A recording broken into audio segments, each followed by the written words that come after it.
오늘 성경 말씀은 요한 2서 1장 1절에서 13절입니다. 요한 2서는 어떤 장로가 어떤 선택받은 여주인과 그 자녀들에게 보낸 편지로서 태초부터 지금까지 변함이 없었고 앞으로도 영원히 변치 않을 진리와 사랑에 관한 내용을 담고 있습니다. 요한 2서의 첫 부분을 읽으면 여러 질문이 나오게 되는데 무엇보다도 발신인과 수신인의 이름이 나오지 않는다는 점에서 호기심을 느끼게 됩니다. 장로인 나는 택하심을 받은 부녀와 그의 자녀들에게 편지하노니, 상당히 권위 있는 어르신으로 추정되는 장로가 편지를 보내면서 수신인을 가리켜 부녀와 그녀의 자녀들이라고 깍듯이 예우하는 것을 보면 이들이 누구이며 어떤 관계인지 궁금해집니다. 게다가 영원히 변함없는 진리를 언급하면서 그 진리 때문에 사랑하게 된다는데 과연 그런 진리와 사랑이 무엇이며 그 둘은 어떤 관계인지를 알고 싶어집니다. 이 시간 이 궁금증을 풀어보고자 합니다. 먼저 편지를 보낸 장로에 대해 생각해 보면 장로를 일컫는 헬라어 프레스비테로스는 나이가 많은 연장자라는 뜻일 수도 있고 교회 직분을 가리키는 단어일 수도 있습니다. 이것이 직분을 가리키는 말이더라도 나이가 적은 사람은 아니었을 것이 분명합니다. 왜냐하면 편지를 보면 장로는 부녀와 자녀들에게 교훈을 일깨워주고 권면하는 지도자 위치에 있는 것으로 보이기 때문입니다. 장로는 자신의 이름을 밝히거나 자기가 누군지 장황하게 소개하지 않습니다. 아마도 여주인과 자녀들이 이미 잘 알고 따르는 사람이었기 때문에 굳이 자신을 소개할 필요가 없었을 것으로 보입니다. 초기 교회 전통에 따르면 그 장로가 바로 사도 요한이라고 합니다. 내용을 보면 요한 1서와 비슷하고 어조도 상당히 비슷합니다. 저자가 사도 요한이라면 그는 당시 교회에서 최고로 존경과 신뢰를 받는 예수님의 제자였습니다. 예수님을 가장 가까이서 모셨다고 기록된 세 제자는 베드로, 야고보, 요한인데 요한 2서를 쓸 당시 야고보와 베드로는 이미 순교한 지 오래되었고 사도 요한만 생존해 있는 상태였습니다. 사도행전이 전하는 바에 따르면 요한의 형제 야고보는 아그리빠 1세 때 순교했고 형의 순교 후에도 요한은 베드로와 함께 다니며 동역했습니다. 그런데 베드로마저 네로 황제 때 순교하였습니다. 바울도 비슷한 때인 주후 64에서 65년경에 순교하였습니다. 하지만 사도 요한은 제자들 중에서 가장 오래 살아남았습니다. 형제가 나란히 예수님의 12제자에 포함된 경우는 베드로와 안드레 그리고 야고보와 요한 형제뿐입니다. 그런데 예수님을 가장 가까이서 모신 세 제자는 베드로, 야고보, 요한만 들어가고 안드레가 빠집니다. 야고보와 요한은 예수님의 핵심 그룹에 포함된 유일한 형제였습니다. 이것만 보더라도 요한의 집안과 예수님이 얼마나 각별했는지를 알 수 있습니다. 예수님은 그들에게 보아너게라는 별명을 지어주시면서 친근함을 드러내셨습니다. 이뿐만이 아닙니다. 성경은 베드로와 안드레의 어머니에 대해서는 침묵하지만 야고보와 요한의 어머니에 관해서는 한 가지 사실을 알려줍니다. 그녀의 이름은 살로메인데 그녀는 예수님께 나아가 자신의 두 아들을 주의 나라에서 하나는 주의 우편에 하나는 주의 좌편에 앉게 명하여 달라고 간청하였습니다. 또한 그녀는 갈릴리에서부터 예수님 곁을 지키다가 십자가 처형장까지 동행했고 안식 후 첫날에는 다른 두 여인과 함께 향품을 가지고 주님의 무덤에 갔다가 주님의 부활을 처음으로 목격하는 증인이 되었습니다. 복음서들을 비교해보면 살로메가 예수님의 이모일 가능성이 큽니다. 이렇게 사도 요한은 위대한 어머니와 형제를 가졌을 뿐만 아니라 자신 역시 혹독한 박해를 이겨내고 살아남아 초대교회, 특히 소아시아 교회들을 정비하고 확장하며 성경을 기록하는 위대한 삶을 살았습니다. 요한은 당시 그리스도인들 사이에서 주님의 가장 사랑받는 제자이자 요한복음과 서신서들 및 요한계시록을 기록한 사도로 널리 알려졌고 그 결과 큰 존경을 받았습니다. 이처럼 권위 있는 사도 요한이 요한 2서를 보낸 이 장로라면 그런 분이 택하심을 받은 부녀, 즉 헬라어로 에클렉터 퀴리아라고 깍듯이 부른 여성은 대체 누구일까요? 학자들에 따르면 그 호칭이 편지를 쓸 때 예우를 갖추어 사용하는 표현일 것이라고 보며 또는 이 여성의 이름이 엘렉타 내지 퀴리아였을 것이라는 의견도 있습니다. 혹자는 택하심을 받은 부녀라는 뜻의 에클렉터 퀴리아라는 호칭이 일반 교회나 지역 교회에 대한 표현이었을 것이라고 해석하기도 합니다. 왜냐하면 헬라어로 교회를 뜻하는 에클레시아는 여성이며 철자나 발음상으로도 에클렉터 퀴리아와 비슷하기 때문입니다. 먼저 여성형 형용사 에클렉터를 살펴보면 에클렉터는 불러 구별한 또는 선택한 이라는 뜻이고 그것의 남성형은 에클렉토스입니다. 그리고 교회를 뜻하는 에클레시아는 원래 부르심을 받은 여자라는 뜻으로 세상에서 하나님이 불러 구별하신 성도들에 대한 총칭입니다. 즉 선택한 이라는 뜻의 형용사 에클렉토스와 교회라는 뜻의 명사 에클레시아는 모두 부르다라는 뜻의 동사 칼레인과 친척 관계에 있는 단어입니다. 더구나 에클렉토스 자체는 매우 특별한 표현입니다. 이 단어는 성경에서 오신다는 메시아 그리스도, 하나님의 성도들, 예수 그리스도를 따르는 신자들, 신자 개인을 뜻할 때가 많습니다. 다음 퀴리아에 대해 살펴보면 여자 주인을 뜻하는 퀴리아는 남자 주인인 퀴리오스에 상응하는 높은 호칭입니다.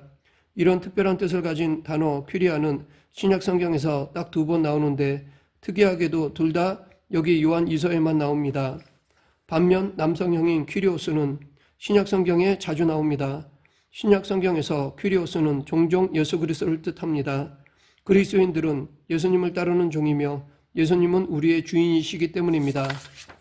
그렇다면 요한 2서에 나오는 여주인 퀴리아는 예수 그리스도에 비견되는 높은 표현일 가능성이 있습니다. 마치 요한계시록이 어린 양 예수 그리스도의 신부인 교회를 고귀하게 표현하듯이 요한 2서는 예수 그리스도의 신부인 교회를 여주인 퀴리아라고 표현했을지도 모릅니다. 다만 요한 2서에는 남자 주인을 뜻하는 퀴리오스는 나오지 않습니다. 구약 성경 70인역도 퀴리아라는 호칭을 아무데나 붙이지 않고 극히 소수에게만 사용합니다. 예를 들어 창세기에서 여종 하갈에게 여주인 사라는 퀴리아입니다. 열왕기상에서는 사르밧의 집주인인 과부를, 열왕기 하에서는 아람 왕의 군대 장관 나아만의 아내에게 퀴리아라는 표현을 썼습니다. 이 둘은 각각 엘리야와 엘리사에게 중요한 역할을 감당하는 여성들이었습니다. 또한 잠언은 여종이 자기 주인을 내치고 여주인의 자리를 차지하는 일을 가리켜 세상을 격동시켜 견딜 수 없게 만드는 몇 가지 일들 중 하나라고 지적함으로써 여종과 여주인 사이의 현격한 신분 차이를 말하고 있습니다. 이처럼 퀴리아와 에클렉터는 모두 고귀한 표현으로서 또 다른 고결한 표현인 부르심을 받은 교회 에클레시아와 비교했을 때 철저와 발음 및 그 의미가 비슷하다는 점에 있어 서로 연관이 있을 가능성이 매우 크다고 할 수 있습니다. 그러면 만약에 에클렉터 퀴리아가 개인이 아닌 교회를 뜻한다면 이 교회는 어떤 교회일까요? 지구상의 모든 교회를 가리키는 일반 교회일까요? 아니면 특정 지역 교회를 의미할까요? 아마도 이것은 특정 지역 교회를 뜻할 가능성이 더 커 보입니다. 왜냐하면 요한 2서 마지막 절에 택하심을 받은 내 자매의 자녀들이 내게 문안하느니라 라고 말하기 때문입니다. 이 말씀은 1절에 택하심을 받은 부녀에게 자매가 있다는 뜻이고 그 자매 역시 부녀처럼 선택받았으며 그 부녀에게 자녀들이 있듯이 그녀의 자매에게도 자녀들이 있다는 말입니다. 그러므로 13절에 내 자매의 자녀들은 요한 2서를 보낸 장로가 있는 특정 지역의 교회와 성도들일 가능성이 큽니다. 그 특정 지역 교회 성도들이 여주인과 그 자녀들이라고 표현된 특정 지역 교회 성도들에게 안부를 전하는 것 같습니다. 편지의 내용을 살펴보면 장로는 먼저 누가 누구에게 보내는 편지인지를 밝히고 이 편지를 받은 부녀와 그 자녀들이 절대 혼자가 아님을 강조하였습니다. 왜냐하면 장로 자신과 진리를 아는 모든 이들이 그 여주인과 자녀들을 사랑하기 때문입니다. 오늘 본문 1절 하반절부터 2절 내가 참으로 사랑하는 자요 나뿐 아니라 진리를 아는 모든 자도 그리하는 것은 우리 안에 거하여 영원히 우리와 함께할 진리로 말미암음이로다. 즉 사도 요한이 그들을 사랑하는 이유는 바로 진리 때문이라는 것입니다. 그런데 이 진리와 사랑은 인간이 하나님께 닿을 수 있는 유일한 통로입니다. 왜냐하면 우리가 진리 안에서 사랑을 실천할 때 비로소 하나님 아버지와 아버지의 아들 예수 그리스도께로부터 은혜와 자비와 평화를 누릴 수 있기 때문입니다.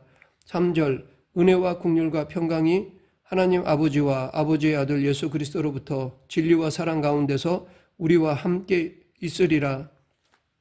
그런데 그들은 이미 아버지께 받은 계명대로 진리를 실천하고 있기 때문에 은혜와 자비와 평화를 누리고 있기에 그런 모습을 발견한 사도 요한은 기뻐하였습니다. 4절 너희 자녀들 중에 우리가 아버지께 받은 계명대로 진리를 행하는 자를 내가 보니 심히 기쁘도다. 이어서 장로는 여주인과 자녀들에게 서로 사랑하라는 예수님의 계명을 상기시켰습니다. 이 계명은 새로 개정된 계명이 아니라 창세전 태초부터 변함없이 우리에게 주어진 영원한 진리로서 그 계명을 몸소 행하는 것이야말로 사랑입니다. 오늘 본문 5절 6절 부녀여 내가 이제 내게 구하노니 서로 사랑하자. 이는 새 계명같이 내게 쓰는 것이 아니요 처음부터 우리가 가진 것이라. 또 사랑은 이것이니 우리가 그 계명을 따라 행하는 것이요 계명은 이것이니 너희가 처음부터 들은 바와 같이 그 가운데서 행하라 하심이라. 이 내용도 요한일서와 비슷합니다. 요한복음에서 예수님은 이 계명을 가리켜 새 계명이라고 하셨는데 왜 요한일서는 새 계명이 아니라 처음부터 있는 계명이라고 했을까요? 왜냐하면 이 계명은 예수님께서 제자들에게 새로 알려주신 새 계명이 맞지만 새로 변경된 계명이 아니라 창세전 태초부터 진리인 계명이기 때문입니다. 그래서 사도 요한 즉 장로는 8절에서 여주인과 그 자녀들을 지도하는 사람이자 함께 일하는 동역자로서 그들이 일한 것에 대해 온전히 상을 받을 수 있기를 바랬습니다. 이 상이 물질적 대가인지 영적 대가인지 아니면 두 가지를 모두 뜻하는지에 대해서는 말하고 있지 않지만 문맥상으로 볼 때 그들이 하는 이 일에는 아버지와 아들을 모시는 일을 포함하고 있습니다. 그러하기에 그에 따른 상은 대단할 것입니다. 하나님 아버지와 아들이신 예수 그리스도는 보이는 세계와 보이지 않는 세계를 모두 창조하신 영원한 주인 퀴리오스이신데 이 분들을 모시게 된다는 것은 세상 모두를 가지는 일 이상이 됩니다. 그런데 그처럼 엄청난 상을 소홀히 여기고 부녀의 교회를 혼란스럽게 하는 적그리스도가 나왔습니다. 7절 미혹하는 자가 세상이 많이 나왔나니 이는 예수 그리스도께서 육체로 오심을 부인하는 자라. 이런 자가 미혹하는 자요 적그리스도니. 이것도 요한 1서와 비슷한데 그들은 예수 그리스도께서 육체로 오신 것을 부인하는 자들이었습니다. 반면에 우리 그리스도인들은 요한복음의 증언처럼 말씀이 육신이 되어 우리 가운데 오신 예수님을 그리스도로 고백하며 그분이 재림 때도 육체로 오실 것을 믿습니다. 그러나 미혹하는 자 적그리스도는 그리스도의 교훈을 변질시키는 엄청난 죄를 저질렀습니다. 그리스도의 교훈이 중요한 이유는 하나님이 예수님을 통해 우리에게 전해주신 유일한 영생의 방법이며 이것 때문에 예수님이 고난과 죽음을 겪으셨기 때문입니다. 그러하기에 사도 요한 즉 장로는 이들에 대해 누구든지 이 교훈을 가지지 않고 너에게 나아가거든 그를 집에 들이지도 말고 인사도 하지 말라. 그에게 인사하는 자는 그 악한 일에 참여하는 자임이라 라고 하였습니다. 어떻게 보면 좀 지나친 말 같지만 1세기 당시 상황을 생각하면 당연한 것이었습니다. 적그리스도는 그리스도의 교훈을 변질시킴으로써 스스로 망가졌을 뿐만 아니라 부패한 그것을 들고 다른 이들을 자기 편으로 만들기 위해 부녀의 교회에 나와 사람들을 현혹하였습니다. 당시 초대교회는 예수님의 살아있는 교훈과 전통을 후세에 고스란히 전해야 할 중요한 사명을 갖고 있었으며 변질된 교훈을 접하는 성도 개인과 교회는 하나님과 예수님과 영생에서 끊어질 것임을 알고 있었기 때문에 장로는 신자들에게 적그리스도와 인사조차 하지 말라고 단단히 경고하였던 것입니다. 이런 자들은 요한 1서에서도 적그리스도이자 거짓말장이로 등장합니다. 이들은 종말에 나타날 것으로 예고되었다가 마침내 나타난 자들로서 그 수가 상당히 많았던 것 같습니다. 하지만 이들은 요한 1서가 기록될 당시에 교회를 떠난 것으로 보입니다. 사도 요한 즉 장로는 12절에서 직접 방문하겠다고 말하면서 이 편지가 왜 이렇게 짧은지도 설명하였습니다. 즉 그는 나눌 이야기가 많지만 종이나 먹으로 쓰기보다 직접 찾아가서 얼굴과 얼굴을 마주보며 이야기하고 싶다고 하였습니다. 장로는 그런 만남과 나눔을 통해 서로에게 기쁨이 가득하기를 기대하였습니다. 또한 장로는 편지 끝부분에 부녀 교회와 자녀 교회의 문안을 전함으로써 교회가 연합하여 그리스도의 일을 성취하는 아름다운 모습을 보여주고 있습니다. 장로가 부녀와 자녀들로 인해 기뻐한 것처럼 이제 곧 그들도 장로를 만나 이야기 나누며 기뻐할 것입니다. 교통과 통신이 발달하지 않은 당시에 편지를 써서 전달하는 일도 큰 정성인데 편지만 써서 보내는 데 그치지 않고 직접 방문하려는 것은 엄청난 섬김이자 사랑의 표현입니다. 그것은 엄청난 정성이고 헌신이며 희생이었습니다. 말씀을 맺겠습니다. 사도 요한은 이단 사설을 배격하고 복음 진리를 사수하며 또 이웃에게 사랑을 실천해야 할 의무가 있는 사실을 교제라는 관점에서 설명하였습니다. 즉 인간은 필연적으로 수직적 관점에서 하나님과 그리고 수평적 관점에서 이웃과의 교제 속에서 살아가는 존재입니다. 따라서 성도는 복음 진리를 사수해야 하며 하나님과의 바른 교제를 가져야 하며 나아가 형제끼리 사랑을 실천해야 합니다. 우리도 정성과 섬김과 희생이 있는 진정한 사랑의 관계 속에서 아름다운 공동체를 만들어가는 교회가 되길 간절히 축원합니다. 기도하겠습니다. 사랑과 은혜가 풍성하자 하나님 아버지, 예수님을 머리로 한 몸을 이루는 교회 공동체가 되길 원합니다. 사랑의 띠로 하나가 되는 교회가 되게 하여 주시옵소서. 예수님 이름으로 기도드립니다. 아멘.